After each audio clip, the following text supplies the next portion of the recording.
Is it a good time to be a woman in Switzerland? Recent reports are telling us that progress, not just here, but elsewhere, has been made in terms of gender equality. However, it warns that momentum is now being lost. Let's just quickly remind ourselves of what Sadia Sahidi from the WEF had to say on Switzerland's position on the world stage in terms of gender equality. Switzerland is actually back in the top 20. Switzerland used to be in the top 20 for some time, fell back out again, and is back in the top 20. But what's interesting with Switzerland is the reason there have been these fluctuations is because Switzerland's own performance kind of against itself has only really improved by 5 percentage points in the last nearly decade and a half. And that basically means that Switzerland's pretty much where it was, 13 years ago. And that means still, in terms of the general trend of the progress. Yes, there's been improvement. Yes, the ranking has improved, but other countries have the possibility of moving ahead faster unless there are some changes. And while Switzerland has fairly high levels of both women and men coming out, for example, with university education, when it comes to professional and technical roles, although most of the world has closed this gap, Switzerland is ranked 86th out of 149 countries. So there's still some way to go, even in the white-collar workforce, for that gap to be closed. So where are we? And more importantly, where are we going? Here to discuss this on International Women's Day is Esther de Boer. She's owner and CEO of GetDiversity. Thank you so much for being with us today. Tell me, what is it like to be a woman in Switzerland today? What is your assessment? Well, we do have a lot of difficulties, and I'm very sad to hear those numbers. I was not aware of those numbers. Not knowing much more than being a woman in Switzerland, it's hard to assess against other countries. I'm originally coming from Holland, and I know a little bit from Holland and Germany and Belgium, where I've lived. And it's far easier to be a woman in professional life over there. What makes that so?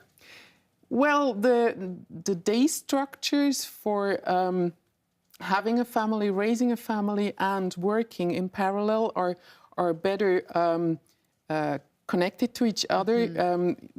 Children go to day schools, have daycare facilities all over the place, and well, also when you have a young family with babies, for example, there are more possibilities to stay at home for half a year or so, even for fathers, which makes equality easier. It's not a female problem. Right. It's an issue for a whole family, for fathers and mothers then.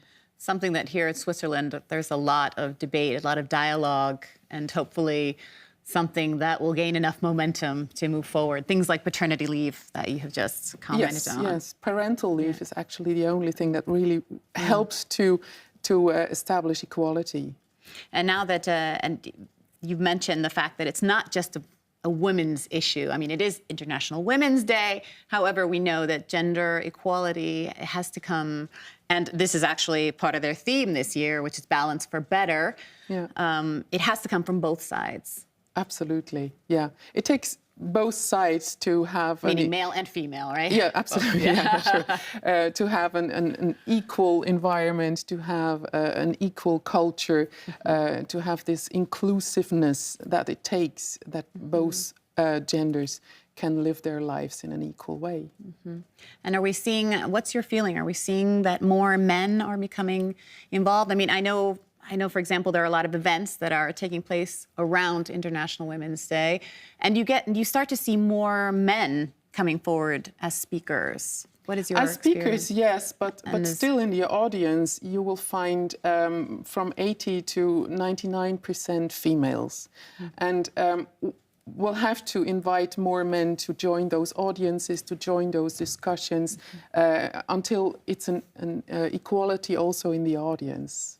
And also in the companies, for example, where men should engage themselves for these equal rights subjects more than only women. It's still a female profession to be responsible for diversity and inclusion. So balance is not just a women's issue; it's a business issue, and we're seeing this addressed recently. A couple of cases of some bigger companies that are promoting more women to their boards, etc. I mean, is enough being done? Is that enough? No. What I see in the business is often that women are trained to fit better into the existing systems.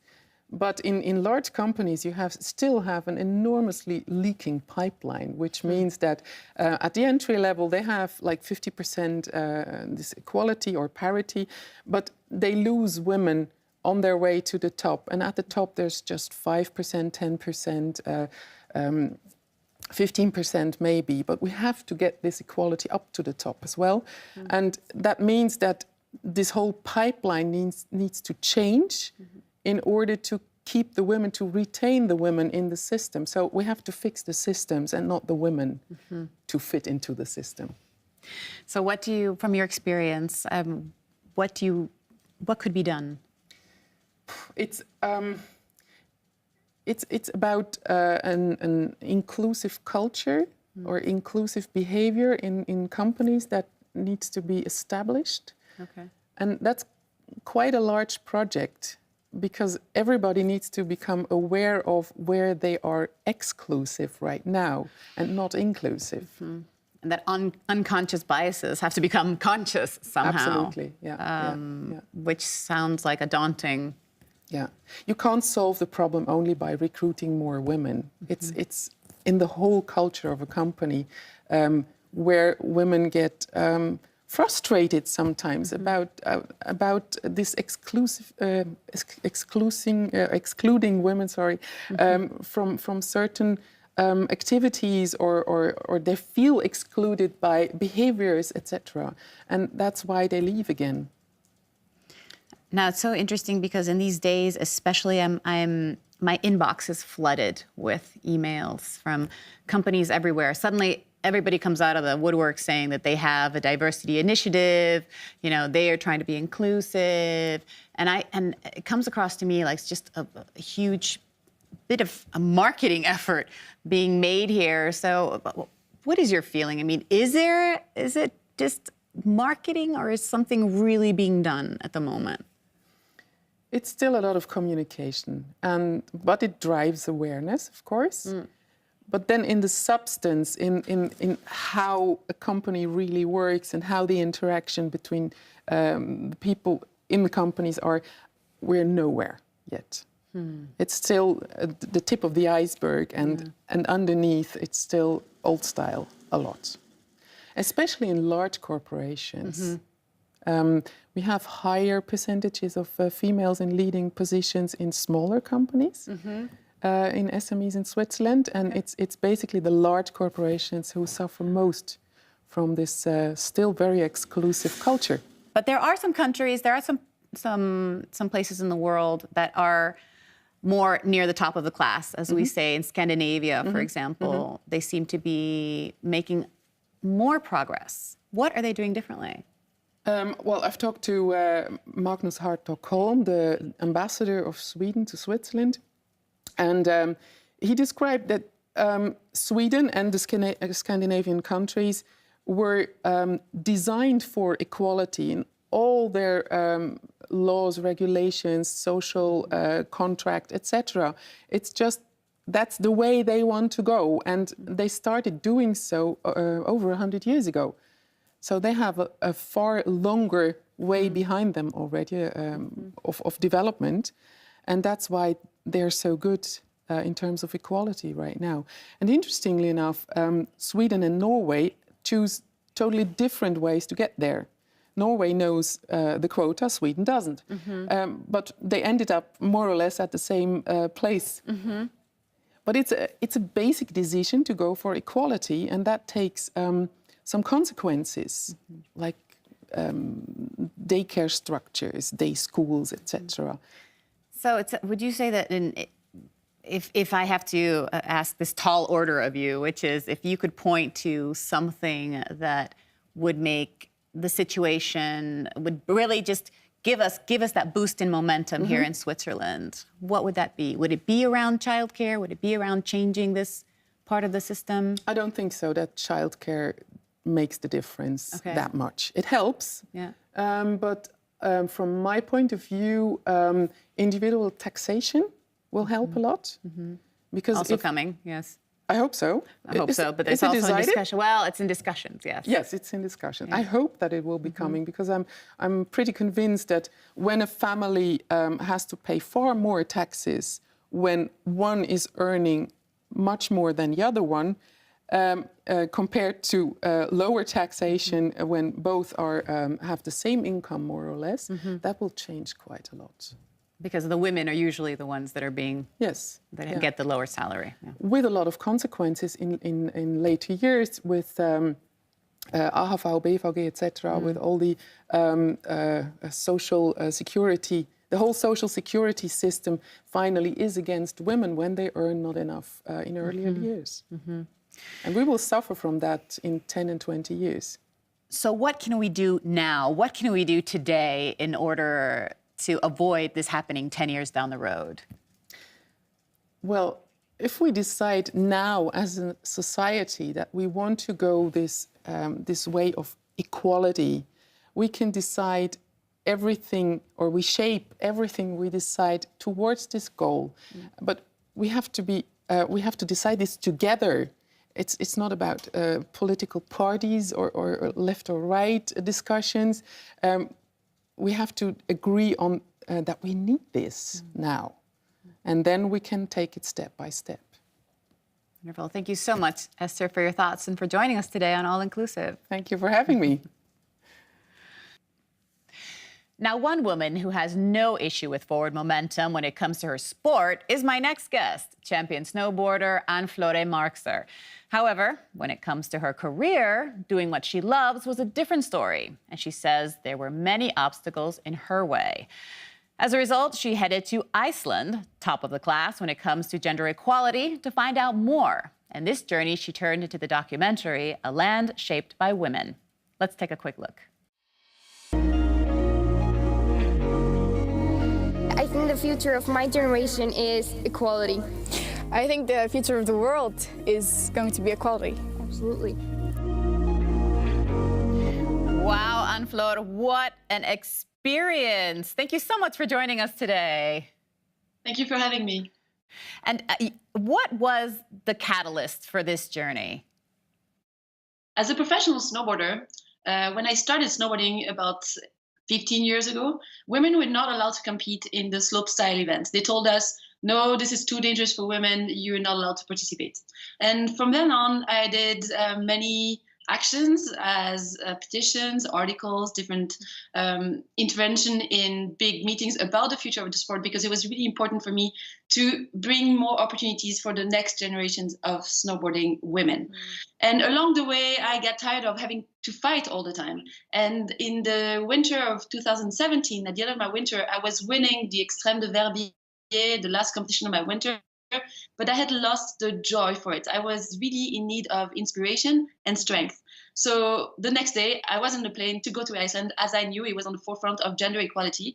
And that first glimpse of Iceland and meeting those Icelandic women gave me this idea of building a story along a travel in Iceland where we'd experience and the snowboarding and the surfing, all the things that I love. And I could actually go meet those incredible Icelandic women. And so that was the idea of the film, and this is what we did. And it's been an incredible journey. It looks like absolutely an incredible journey. Now tell me, what did you learn from these women that you spoke to in Iceland? Because as you mentioned, and as we've said before, Iceland is the best in class, so to speak, in terms of gender equality. What was your takeaway from speaking to them about their journey? What was really striking to me is to understand that each of the women we met, and pretty much all the Icelanders, we see them being very active in reforming the system that concerns their lives. All the women, even the younger ones, 15-year-old, they were in the reforming of the whole school system in Iceland. And that is something that's perceived as something positive, instead of sometimes being interpreted in our society by something that is a joy kill. In Iceland, it's perceived as something positive for all. And that's made my thoughts around it to understand that we can all participate to changing the world and creating the world we want to live in. So now you've come back to Switzerland, your home. I mean, how do you see things now with this new perspective? I mean, do you feel, where is the momentum in your feeling? Well, what I see right now is so many actions for women, by women, that are happening nowadays. And that's something that's really great, because if we think about it, for the past 20 years, we didn't really have so much going on.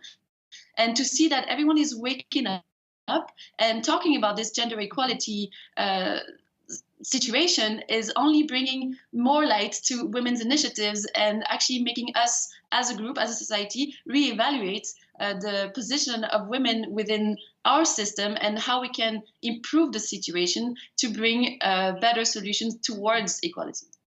So you sound very positive. You feel like progress is being made. It's something that I was missing for a long time. In my sport, I felt like I had to carry this battle pretty much on my shoulders. But for the past couple of years, from Women's March and seeing all the 5 million women that went down in the streets in Madrid last year, seeing all of the women that went down in the streets in India in January, all those movements are showing that women are waking up and understanding that we have to take part of the conversation and bringing that conversation with everyone in order to find solutions. And that is something that is refreshing and gives me hopes. It gives me hopes for our daughters and all of us together as a group, as equality will be better for everyone. And one of the themes, of course, this year of International Women's Day is better balance, which is focusing on bringing in that balance of gender. So not just women, but also men and the role that they play. And that was something that caught my attention about your documentary. I was asking myself, well, where are the men in your story? Yes, absolutely. You have to understand that I come from a sport in which the films for the past 20 to 30 years included only men. We could only see men and men and men on screen. And it wasn't a very selfish narrative. And me, with this opportunity to actually do that travel, instead of actually putting the camera on myself, I really wanted to go find several examples that would bring inspiration.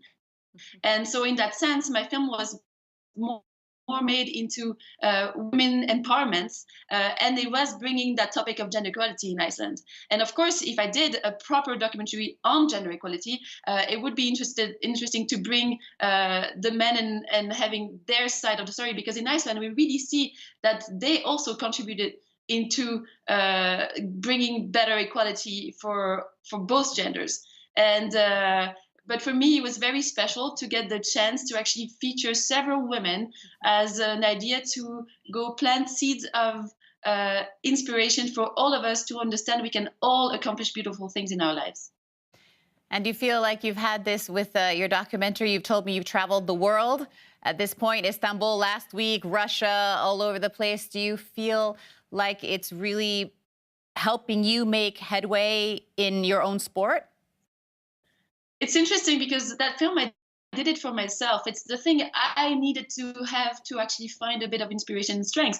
And then by showing the film now, it's been so magical to get that feeling through the whole audience, seeing that at the end of the film, most of the people are extremely emotional about it and in a positive way. And that's something that I get the joy of sharing every time I show the film. And as you said, yes, the film has traveled the world, and it's incredible to see it happening, that magic, and to see that it really opens those beautiful conversations about gender equality after watching the film in such a positive manner.